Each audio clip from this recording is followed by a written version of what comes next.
Syukur Alhamdulillah. Belakang ejen ni kontainer custom dah sampai dekat gudang Bos Ijan. Dengar cerita belakang ejen ni ada set katil 21,000 dah sampai. Mesti majoriti nak tengokkan barang apa yang ada. Meja taman ada turun. Meja taman ni. Baru Angel tahu. Sebab Angel baru nak buat video, meja taman dah sampai. Ni, yang boleh buka tutup. Dia belum settle lagi. Dan ni, Angel nak tunjukkan korang. Apa projek yang Bos Ijan buat dekat gudang Bos Ijan.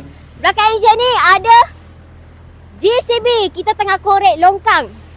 Longkang ke parit? Cuba beritahu dengan Angel. Ni, sini. Projek baru untuk geng-geng Bos Ijan. Acik lepas ni, bila sampai kat gudang Bos Ijan, mesti tak boring sebab kita dah buat aktiviti baru. Kita nak adakan tempat memancing acik-acik. Tak pastilah Angel, Bos Ijan nak letak ikan keli ke ikan talapia. Yang paling penting, ni tengah dalam proses. Tengok. Iaitu tengah turun kontainer. Geng, this is gudang Bos Ijan. Ni, ini CCTV. Tapi ni, walaupun CCTV, tengok ni meja dia.